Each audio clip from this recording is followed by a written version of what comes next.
Arg! And now it's time for How to Be a Pirate, coming from Dead Skull's pub. Greetings, me mateys. Black Dog Bill, some call me. But only when they're drunk, because my real name is Howard. And I'm here to teach you how to be a pirate. Isn't that right, lads? Yeah. They love me. Today, we're gonna be looking at hooks.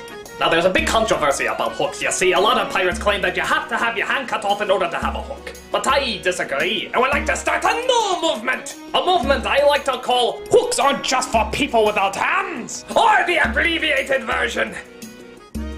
Well, you can all say that. I have to admit the movement hasn't had many members. Basically, it's just me and Ariel the Mute. I always find she can't say no to anything. Isn't that right, Ariel the Mute? Your finger says more than your words ever could. Incidentally, there's also some controversy about what kind of hook you should get. Some use forks, others use spoons. I know this one fella who used to use a spatula. We used to call him crazy. Isn't that right, Mr. Harrison? If Jesus was alive, he'd punch you in the balls. You are Lucifer's rectum! Not the skinny fella either. Man so large he thought Fat Albert was a molten milk ball. Personally, myself, I like to go for the most treacherous of all steels. Plastic. Apparently I got in some trouble with some things I shouldn't have done with a real hook. For example, don't shake hands with a hook, unless you want the hook face to really catch on. Also, don't go turning pages with a hook. It'll ruin many a copy of Harry Potter. Picking your nose probably isn't a good idea unless you want a hook for a nose. And finally, never circumcise with a hook. You lose many Jewish pirates that way. Isn't it right, Mr. Goldman? You couldn't hit the blind side of a fashion mall! I'll meet it, he's blind as a bat. Even his audiobooks are in braille. Of course it could be because he had something in his eye and I tried to scratch it out for him. That reminds me, never go up to someone who has something in their eye and try to scratch it out for them. They don't make hooks for eyes. Still, there are some good things that can be put to use with your hook hand. Picking your teeth is very handy. Fishing is a no-brainer. Cutting umbilical cords. Just, again, no circumcision. And of course, dentistry. These are handy little devices for dentistry. I would, however, recommend that you be a dentist. Again, found that out the hard way. I don't want to say specifically, but let's just say Toothless Joe can't pronounce my name anymore. Isn't that right, Toothless Joe? I'm sure he was saying something positive. Man so ugly, prostitutes gotta pay not to sleep with him. Speaking of which, never use one of these on a prostitute! She will take away some body parts, too specifically. And again, hooks don't replace those very well. Isn't that right, Sleazy Liz? The only thing that sleep with you is a corpse! Look in the mirror and turn yourself to stone! Overweight cow, woman so large her cup size is a salad bowl. So bottom line, it's just like marketers say, if you want to bring some people in, you gotta have a good hook.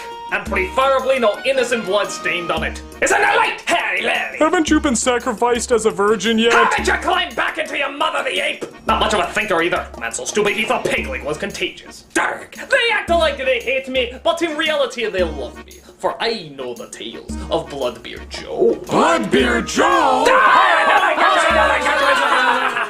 What do you say, lads? Should I tell you the stories about the greatest pirate who ever lived? They say that Bloodbeard Joe is so menacing that the sun puts on Bloodbeard Joe block. Bloodbeard Joe is so focused that he once beat Sauron, the Eye of Evil, in a staring contest. They say that recently a life-size replica of Bloodbeard Joe's penis was made. Then they called it Mount Everest! They say that Bloodbeard Joe once walked up to the pearly gates, kicked them down, walked up to God's house, looked him in the eye and said, "You're in my seat!" Bloodbeard Joe has a chainsaw for a nose, nuclear warheads for teeth, and a bazooka as a spleen! Then what does he have for a buttocks? I don't know. Bloodbeard Joe's ship is so mighty that he once challenged the moon to a race around the earth. And the moon is still trying to catch up. They say that the Pirates of the Caribbean movie were originally going to be about Bloodbeard Joe. But the camera kept exploding from his awesomeness! Wow. Awesome, yes. Bloodbeard Joe is so intelligent that he watched the ending of 2001: A Space Odyssey and said, "Too obvious!" So everybody raise a glass to Bloodbeard Joe. He may not be God. Oh wait, yes he is. Join me next time for How to Be a Pirate. See you soon. This was How to Be a Pirate, the greatest show that ever... Yarg.